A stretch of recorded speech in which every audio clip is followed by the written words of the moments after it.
Assalamualaikum warahmatullahi wabarakatuh. Saya Ika Putri Nurjana dari kelas A617 NPM 17144600214 akan mempresentasikan hasil proposal penelitian yang berjudul Pengembangan Lembar Kerja Siswa berbasis kontekstual materi bentuk energi dan sumber energi untuk meningkatkan keaktifan belajar siswa kelas 2 di SD Suryo Diningratan 3 yang diampu oleh Dr. Setyo Eko Atmojo MPD dan Dr. Diniati Gularso SSI MPD. Dalam pendahuluan terdapat yang pertama yaitu latar belakang masalah, yang kedua identifikasi masalah, yang ketiga pembatasan masalah, yang keempat rumusan masalah, yang kelima tujuan penelitian, yang keenam manfaat penelitian, yang ketujuh spesifikasi produk yang dikembangkan, dan yang kedelapan yaitu asumsi pengembangan. Peneliti tertarik mengambil judul penelitian tersebut karena terdapat beberapa masalah. Yang pertama yaitu guru belum mengembangkan serta memanfaatkan media pembelajaran pada mata pembelajaran IPA. Yang kedua, rendahnya keaktifan belajar siswa pada pembelajaran IPA materi bentuk energi dan sumber energi. Yang ketiga yaitu kurang menariknya media pembelajaran yang digunakan guru sehingga siswa merasa bosan dalam pembelajaran tersebut.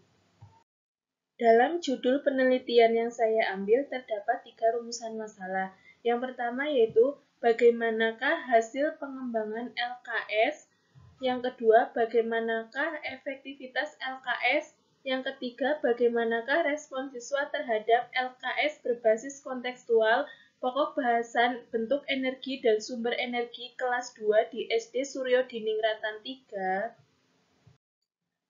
Tujuan penelitiannya yaitu yang pertama, untuk mengetahui respon siswa terhadap LKS berbasis kontekstual pokok bahasan energi dan sumber energi kelas 2 di SD Suryo Diningratan 3. Yang kedua, untuk mengetahui efektivitas LKS berbasis kontekstual pokok bahasan bentuk energi dan sumber energi kelas 2 di SD Negeri Suryo Diningratan 3. Dan yang ketiga yaitu untuk mendeskripsikan hasil pengembangan LKS berbasis kontekstual pokok bahasan energi dan sumber energi kelas 2 di SD Suryo Diningratan 3. Ada pula manfaat penelitian yaitu yang pertama manfaat teoritis dan yang kedua yaitu manfaat praktis.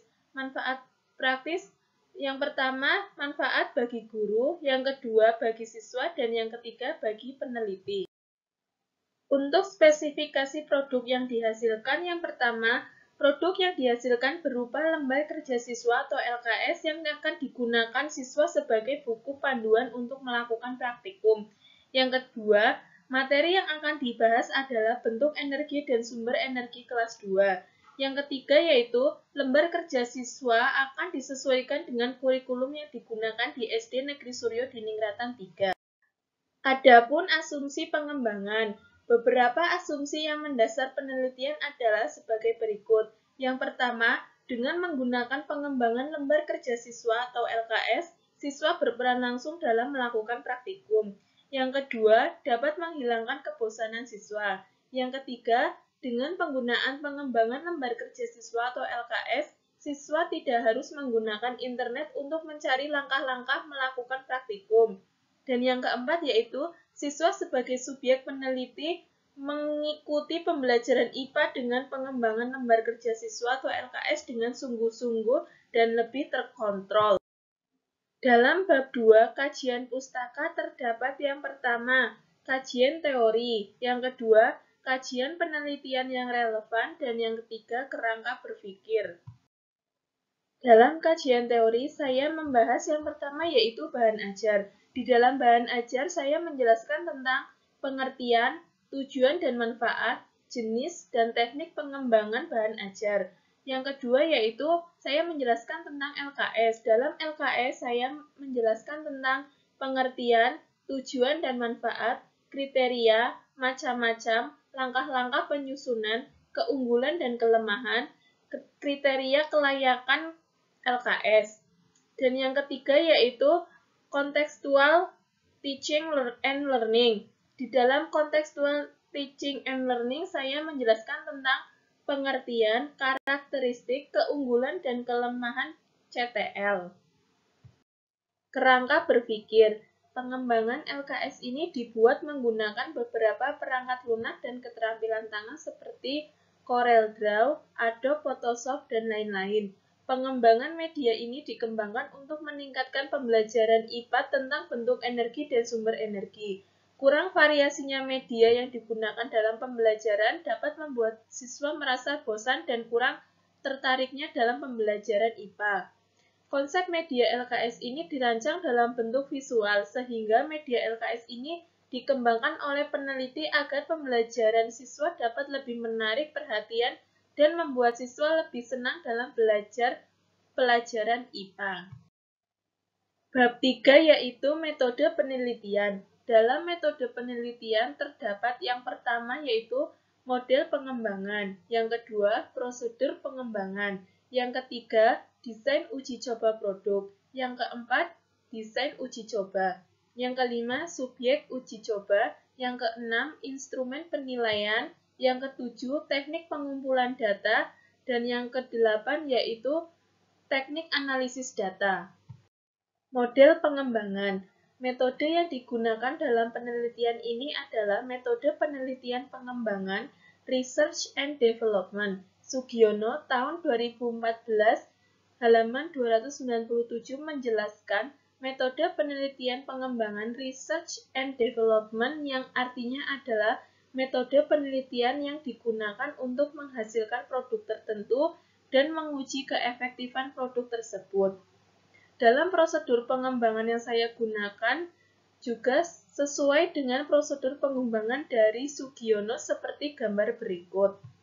Desain uji coba produk yang saya gunakan juga sesuai dengan desain uji coba produk dari Sugiono, yaitu menggunakan desain eksperimen before dan after. Subjek uji coba yang saya gunakan yang pertama yaitu uji coba skala terbatas yang akan mengambil beberapa sampel dari kelas 2. Yang kedua yaitu uji coba skala luas yang akan menggunakan seluruh siswa kelas 2. Dan teknik pengumpulan data yang saya ambil yang pertama menggunakan teknik pengumpulan data observasi, yang kedua wawancara, ketiga angket, dan yang keempat dokumentasi. Dalam instrumen penilaian, saya menggunakan yang pertama wawancara, yang kedua lembar validasi, dan yang ketiga angket respons siswa. Teknik analisis data. Dalam teknik analisis data, untuk menganalisis data yang digunakan pada penelitian pengembangan ini menggunakan dua teknik, yaitu kualitatif dan kuantitatif dengan uraian sebagai berikut. Yang pertama yaitu kualitatif. Dalam kualitatif saya menggunakan yang pertama reduksi data, yang kedua penyajian data, dan yang ketiga verifikasi. Dalam kuantitatif terdapat yang pertama analisis data angket validator, dan yang kedua analisis data angket respon guru dan siswa. Sekian presentasi yang dapat saya sampaikan. Apabila ada kesalahan dalam penulisan dan pengucapan, saya memohon maaf. Saya akhiri. Wassalamualaikum warahmatullahi wabarakatuh.